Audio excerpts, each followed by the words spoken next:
My name's Mark Foster. I swam for Great Britain for 23 years at senior level. I went to 5 Olympic Games. I now do some TV hosting, broadcasting. I do some motivational speaking, and I'm launching various different brands. I'm here at the Innovation Awards this evening to host the event.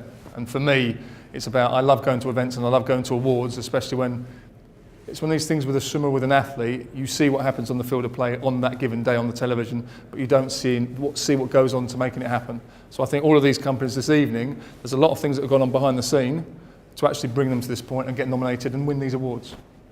Being a sportsman, I mean, when it comes to the championships, when you get to show off how good you are and get the opportunity to possibly win medals and awards, etc., I think this, for the people in the innovation industry, this is their chance to possibly shine.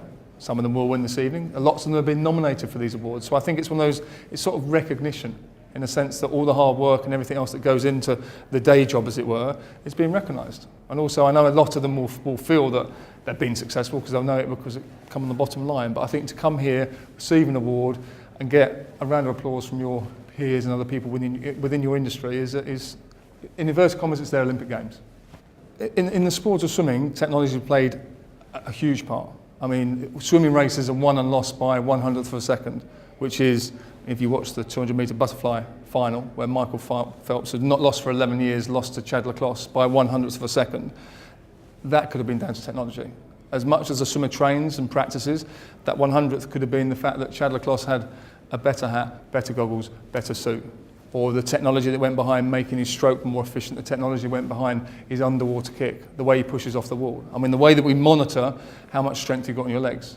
If you think about, it might sound basic, but when we dive off the block, your reaction off the block, to monitor it, photograph it, and get it into the athlete's mind, what they should be doing through the air, what they should be doing when they enter the water, how much more efficient they can be, that's just the start of the race. Then you've got the underwater phase, then you've got the swimming phase, then you've got the turning phase. There's so many different areas that we can progress, make people faster.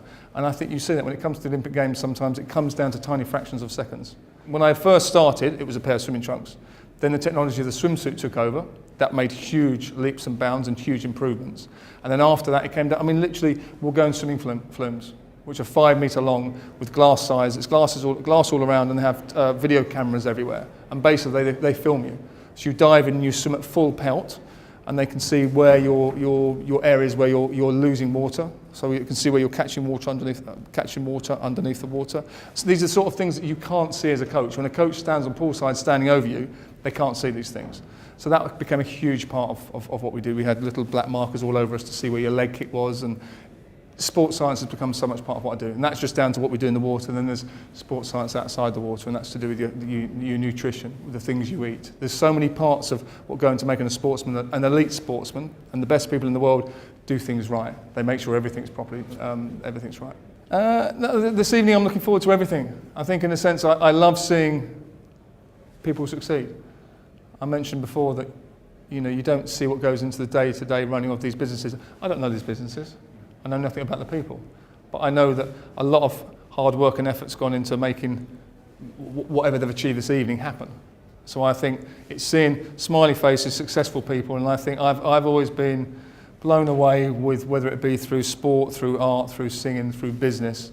When you see the best people in the world do well, you know it's not through luck, it's through hard work.